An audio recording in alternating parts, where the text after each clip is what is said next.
Hello, my fellow masters, and welcome to the long-anticipated return of Fate Strange Fake Reviews on the Channel Chasers channel. We are back once again. Because finally, after how long of a wait was this? We should have checked the date on our first video on Whispers of Dawn. It's gotta have been at least it's 2 years at least, I think. Yeah. Maybe a year and a half. Technically 2 years because it's now 2026. We joked at the time because it was under like speculation that it would be like a yearly release for each episode. Yep. And we were like, damn, A1. As long as you can cook like this, it's fine. And also, it was like one of those things where like they had released the first episode, but only at Anime Expo, and they refused to put it out until like relatively recently. Or they've had the first episode out for a while, like for the longest time. They just didn't release 2 or 3. Yep. So until like this year. Yeah, once we found out that this was going to be a weekly schedule, we're like, you know what, fuck it, we'll just do it all 3 of these in one batch, and then we'll do weekly from now on. But yeah, this is going to obviously be a longer video because we're talking about 3 episodes. So sit back, relax, get a snack. This is going to be a long one. Pause. And of course, there will also be spoilers for the episodes. If you have not seen them, go ahead and check those out. They are available on Crunchyroll, and they will be out every Saturday from this point forward. And we'll be uploading these on Saturdays as quickly as we can, depending on time constraints and such. Absolutely. And on top of that, how this is gonna work is we're gonna give a small minute to 2 minute recap. Recap. It says, I say minute, I meant sentences of each of the episodes. Since we have 3, we'll recap episodes 1, 2, and 3, and just give a synopsis of it, and then we'll just go into just generally yapping. Yep. So we'll give what's the overall plot of the episode, and then just yap on about it ad nauseum. So let's start with episode 1. Yeah, so the first episode, it's mainly showing us the introduction of Ayaka, and of course the saber of this series, Richard the Lionheart, which we actually did not get his official name in show as of yet, but spoiler, Richard the Lionheart, King of England. Yep, the King of the Crusades, and #1 Saber fanboy. If he was an FGO player, he would NP5 all the Saber servants. Absolutely. And a version of him is in FGO. Yep. But it's not exactly strange fake. But it's a weird nebulous one. Yeah, isn't it Arcade? Because Arcade had like their part of Babylonia was like in the Crusades, or not Camelot. Yeah, Camelot. But they had Jacques de Malay. Yeah, they had Malay in there, and technically, I don't think it was Babylon. Babylon was. Yeah, it was Camelot. It was Camelot. It was their Camelot equivalent. Camelot. Yeah. Yeah, it was, instead of like Camelot, it's Jerusalem. And we actually get a mention at the beginning of the Camelot and FGO proper that Lionheart was killed early. Yeah. Which is why the Lion King takes over. Now, if you've never played FGO, that probably sounded like gibberish to you, but if you did, it makes a lot of sense. Yeah.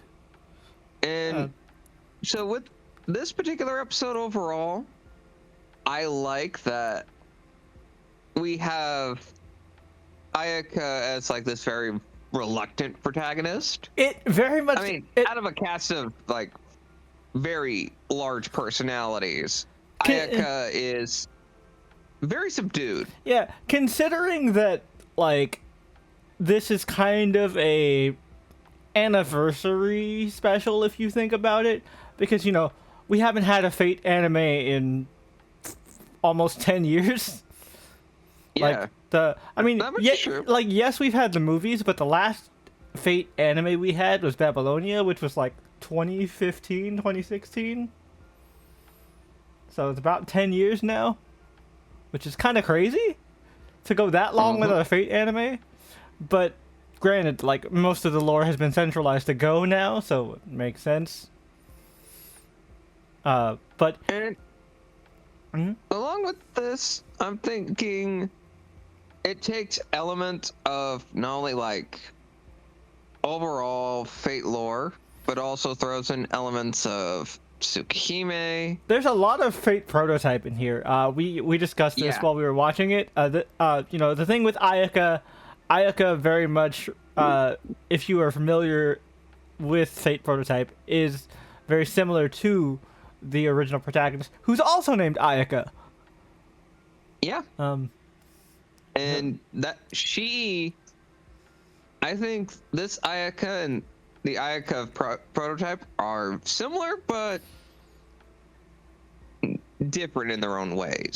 because prototype Ayaka, it has more of the Shiro hero complex, and so like that's why she's out chasing Arthur, because she's trying to find Arthur, because Arthur is also hopping around universes trying to find the Beast of Calamities.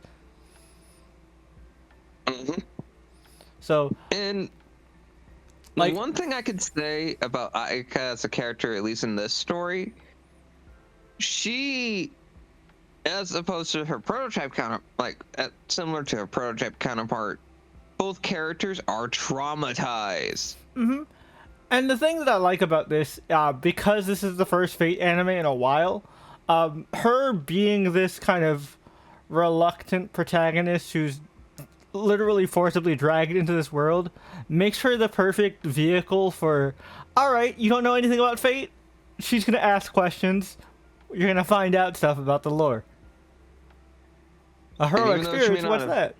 A mage, what's that? You know? And she's also reluctant to even ask those kinds of questions. It makes it very, Like I think, Richard. new reader friendly / new watcher friendly. Yeah. Like, if you've never seen Fate but know the general premise of what a Holy Grail War is, you could definitely watch this.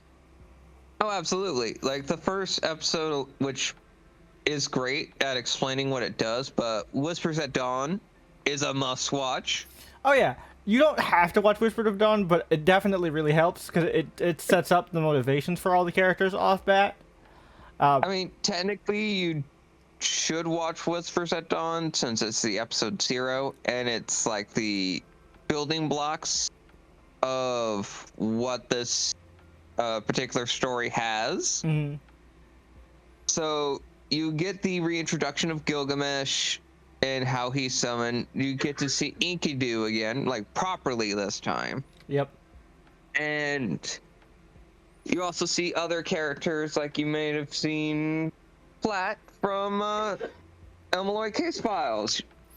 Which, You get other cool, interesting concepts. to clarify to people, this is a whole separate timeline, different section of the kaleidoscope. This Flat is not the same Flat from Case Files, but they've gone through similar life events.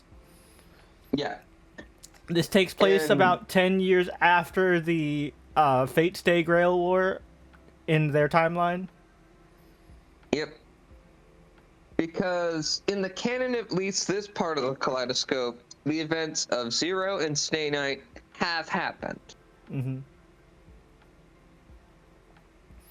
And at least with this episode, we get to see False Hassan just doing work. Oh, Like, yeah. This particular And- Hassan is And one her of those and her skill set is really interesting because it's a lot of these servants kind of have especially on one particular side of the faction, like have this kind of theme of bringing back the past and like kind of like showing homages to that, which is why I think this is a great anniversary season. To kind of tie it back to another thing that you love, Tony, it reminds me of like how Sentai and Power Rangers do anniversary seasons, because like Yeah. because like bringing back a fan favorite like Gil, having a saber like an Artoria like saber in Richard, who is of course a saber fan himself. You know, having this Hassan basically have all the abilities of the previous Hassans to like a lesser extent. It's a lot of like nice homages for like longtime Fate fans and especially like FGO players who like know and all the honestly, characters. Like this particular story is created by the same creator that created Baccano and Durara. Yep. So it is beyond crazy good when it comes to like a balanced characterization. And he's very good at balancing the multiple factions as well, which like if we're moving on to episode 2, this is where we actually get to see more of the factions in play. Mm-hmm. We get to see the police with fucking Orlando Reeves. Like, Chief Reeves. yeah, Chief Reeves is a very talented mage in his own right, but also not the brightest when it comes to tactical strategy. He's very much just kind of the unga bunga like type of character. Like I will solve my problems with excessive force. I mean, he's a cop, no duh. Well, let's actually get into that with episode 2, where we fully meet other characters like Overseer Cervantes. Yep. And a reintroduction to a certain dead apostle. Yep. Good old Jester.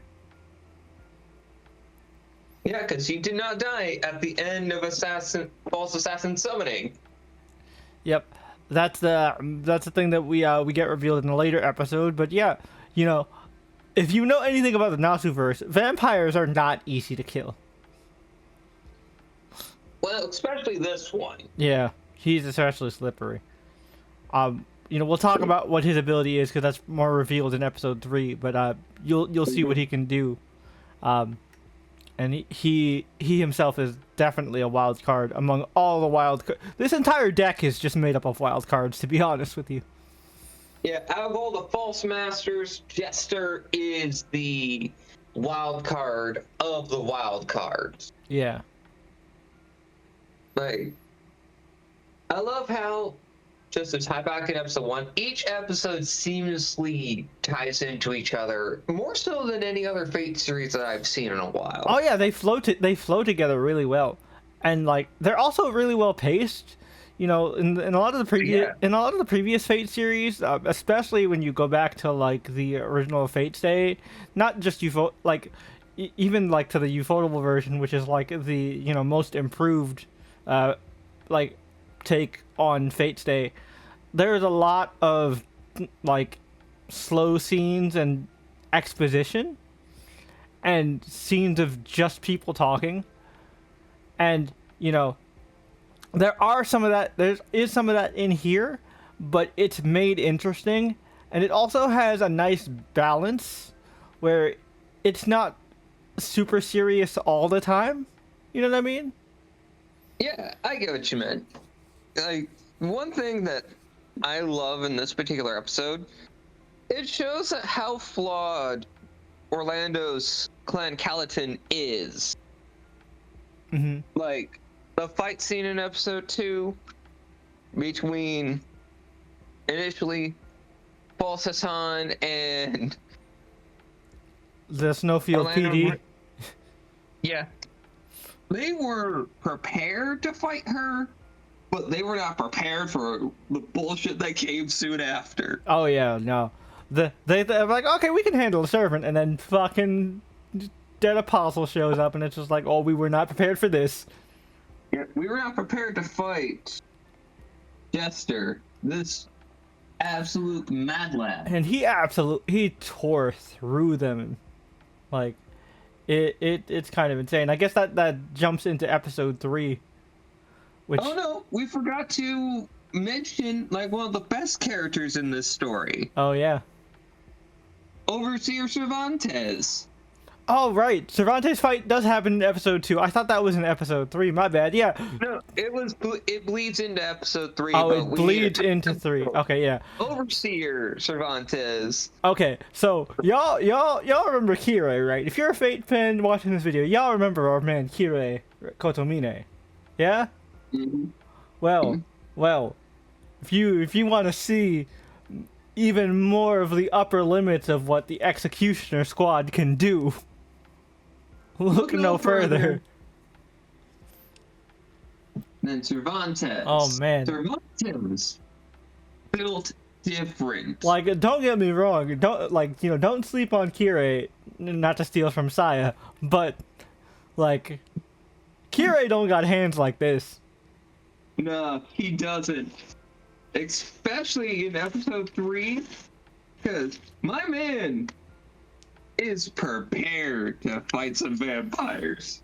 I mean, it's kind of the job of the Executioner Squad to deal with all, abominations against God. Listen, you got the power of God and anime by your side, nothing can stop you. Cervantes proves that.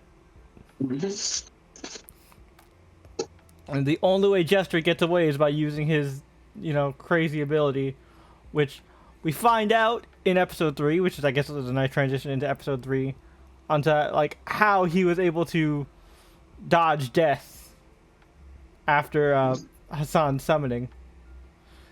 And that is because he can actually, like, switch hearts and shapeshift into another body. Yep. Basically treats parts like they're New outfits. revolver bullets in a chamber. Mm-hmm. He's just moving down the rack in his closet, essentially. Yep. Great work, by the way. Oh yeah, and man, we didn't really talk about it, but we mentioned it when we reviewed Whispers at Dawn a while back, but the action in this goes so fucking hard. Yeah. So, after we're introduced to, when the Snowfield PD is introduced to False Assassin, her master, Jester, shows up and causes a bit of mayhem in the police office. And then we get like just a fucking beautiful introduction for Cervantes. No, we were introduced to him initially. I mean, yeah, we were introduced to him, but like I feel like this is his real kind of showcase, you know what I mean? Yeah, where he throws hands. It was phenomenal. We didn't talk about it too much, but in episode 1 we got to see a brief squabble between Lionheart and Hassan as well. Not really too much. We got to see one of his fake Excalibur blast,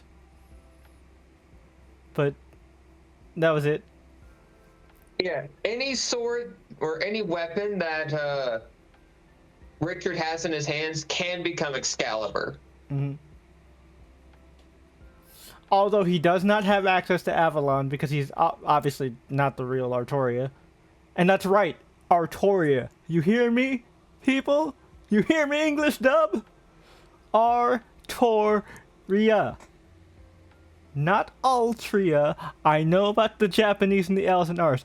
Her name is based off of Arthur. His name isn't Arthur. Arthur. Yeah, Arthur. So, if no, it is not Altria. I will never accept it. If Proto Merlin can say Arthur, they can say Arthur or Toria. God damn it. Exactly. But So he's pretty crazy. He doesn't have access to Avalon, but he does have other abilities that we'll see down the line that make him pretty insane. Yep. Let's just say he can, Call upon some friends. yeah. But Cervantes and Jester's fight, oh, It was crazy. It spanned across the city. The movement was so clean. All the exchanges were fluid as hell. And also, I like that, unlike other Fate series, even the ones that I really enjoyed, like Apocrypha, the fights aren't super flashy to the point where it's like, you need like an epilepsy warning. Because like, one of my things with Apocrypha used like a lot of like effects and motion blur in their fights. And don't get me wrong, their fights are cool, but like, there's something about just fucking pure hands with a few like fancy explosions in there. Feels good. It reminds me more of Zero in the action style. Absolutely, I agree with that 100%. But yeah, so now that we're done with the recap, let's just talk about just general stuff we liked. The return of Gilgamesh. Yeah. Man, coming back in the series, just so we didn't forget about him, was in a casino. Hilarious. I love Gil. I love Gil so much. He's one of those characters that you should hate him. You should. But you can't because he's not full of shit. Everything he says, he means with his whole chest, and you gotta respect that. Yeah. And also, because he's telling Tine, his master, that, hey, is this what you truly want? Helping her really affirm what she truly desires.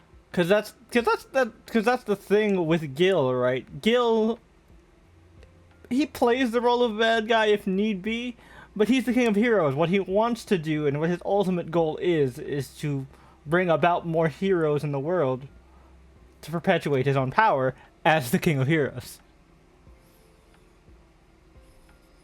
So yes, it's self-serving, but it's self-serving for the greater good, if that makes sense. Yeah, and since we didn't get to see him, well, them, technically, we didn't see Enkidu in this set of episodes. We did see Enkidu's master a little bit. We did see Enkidu's master at the very least. Yeah, that wolf. Yep. I feel bad for them. Yeah. Man. Yeah, same. But we are in for some shit because episode 3 ends with a certain character firing a shot off that's gonna start one of the craziest exchanges I've ever had the pleasure of reading. Yeah. And the fact that the True Grail War is about to begin on top of the falls. Oh. Yeah. It's only gonna get crazier, my friends. Oh, it's going to be absolutely insane. Now, do we know if this is a 12 or a 24? We don't. Well, at least I don't know quite yet. I'm just shell shocked as you are that this is actually happening. Weekly. Yeah, you know, we'll leave it a surprise. We'll just keep going until there's no more. Yeah, we'll just let it rock. Let's see what happens. Cause let's be honest, like, Fate is one of those things that, like, it's so deep and complicated that, like, we could drag Brian into this and do a podcast episode, but I feel like it's just more appropriate for us as the hardcore fans to just get our time to yap, get this off our chest. But yeah, that much I agree. Because poor Brian would be like, huh, what? Yeah, but it is off to a great start. Our factions all have their pieces moving. We get to see all the various villains. Parlati in her chaotic fucking gremlin mode. It, Uh, Fraldarius being just the most American mage I've ever seen. and then also I gotta complain. I gotta complain about False Caster real quick. Yeah. This is the only time I'm gonna do it because this is our first batch of episodes. Look, I know he's pale in the manga. I know he's pale. I get it. I know he's described as pale in the novel too. But you guys, you had an opportunity to fix this. Alexander Dumas is black. He is one of the few prolific black authors from that time period. It just not, it's not right, man. It's not right. It isn't. This is the only time I'm gonna complain about it. But just know, this is gonna be my one big knock against this entire series throughout. Yep. And we've even commented on it while we were watching the episodes. Yep. Why are you not black? Other small stuff. The opening and ending is pretty solid. Yeah, it has like Japanese hip hop aesthetic. It's good. It's catchy. I enjoy it. It's not my favorite of Fate openings. Yeah, but it's not terrible. Yeah, it's not bad. It's just not as good as I would say. Like the second UBW opening is still probably my favorite. Yeah. Brave Shine is like one of the up there. Oh yeah, absolute classic. Fate openings. Absolute classic. But yeah, what are you guys looking forward to? Have you read the manga? Are you completely in the dark about Strange Fate and just saw, wait, they're putting out Fate again? Let us know, because we are gonna bring up manga stuff. Tony is much more versed in the manga than I am. I stopped at a pretty early point. Yeah. This was actually originally a light novel series before becoming a manga. Mm-hmm.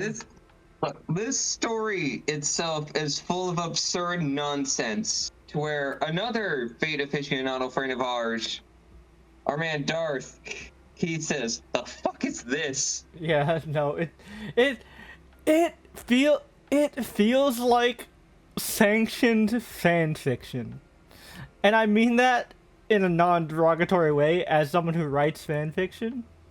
Yeah, like this is some cool shit. Yeah, no, it's really cool, but it's like one of those people. It's like, this is definitely written by someone who is a fan, who knows all the rules and knows exactly how to push those rules to their absolute limit, or just say or just to say fuck them entirely in some regards.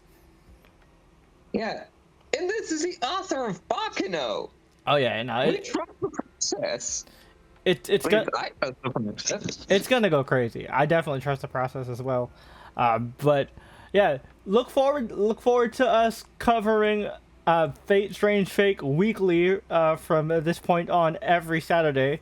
And this is not the last time you'll be seeing just the two of us on a weekly basis, because also, just a little advanced plug, A Knight of the Seven Kingdoms has just come out recently. And next week, so we don't have to double upload today, we will cover episodes 1 and 2 of A Knight of the Seven Kingdoms. Mm-hmm. So look forward to that as well. We should have did that for Hot D, but we didn't have the idea to do separate reviews at the time. We wanted to focus strictly on the podcast, but we're rectifying it this time with Dunk and Egg. So, you know, yeah, all our Song of Ice and Fire fans, we got you covered. Yeah, we got you, fam.